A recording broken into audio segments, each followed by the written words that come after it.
Èmi ni député Kusonda Ajibade Mukaram láti ìlú Ìpòbẹ̀.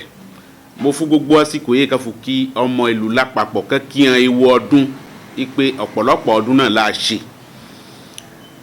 Ọdún tuntun yìí ń bẹ̀rẹ̀, ọdún ayọ̀, ọdún ìdùnnú, ọdún àlàáfíà, ọdún àgbéga, ọdún ìdùnnú nọ́nà ìfàmì náà fún ayé oníkálùkù, gbogbo ìrànjú oníkálùkù lágbára Ọlọ́run àmọ̀ṣẹ̀.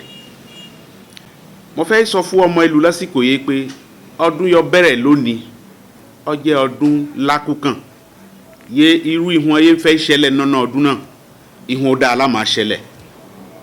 Mo fẹ́ lè sọ fún ìlú ẹ̀kọ́ ìwáyé wò, nítorí gbogbo ìhun ọjẹ́ wọn yé ń darí ìlú. Ìjọba fẹ́ ṣe àyídà gbogbo ẹ̀ látòkè délẹ̀.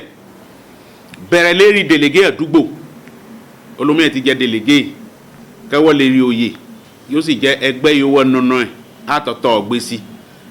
Ibẹ̀ lílú mìíràn wọ̀ lájẹ́ délégué tuntun ni wọ́n mú, ìyẹ́ ọmọ ìlú ní í ṣe, ọmọ ìlú ní mú ọmọ oyè. Donc élection délégué wọn. Élection conseillers communaux àti municipaux wọn lọ́dún kẹ́sọ̀ náà là ń ṣe ìjọ kan náà ni. Élection maire wọn ọdún yìí náà ni. Élection député wọn lọ́dún ní náà ni. Élection président de la République 2026 kẹ́sọ̀ yìí náà ni. Owó ló fi jẹ́ ọdún pàtàkì. Là ń pe gbogbo ọmọ ìlú sàkíyèsí pé àsìkò yìí ó jẹ́ àsìkò kan yìí a kò gbọ́dọ̀ farogbodiyan wọ̀lú.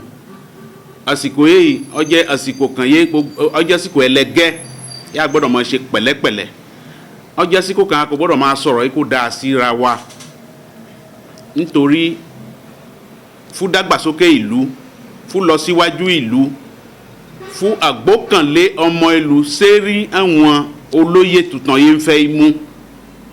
Fún ìlú náà kó fi lè jẹ́ ìlú yẹ ó fọkànbalẹ̀, ìlú yẹ mọ ìdàgbàsókè, ìlú yẹ jẹ́ pé ìfọkànbalẹ̀ yìí náà ló fẹ́ mú ìdàgbàsókè wá fún gbogbo ará ìlú, fún ìfọkànbalẹ̀ kó lè wáyé.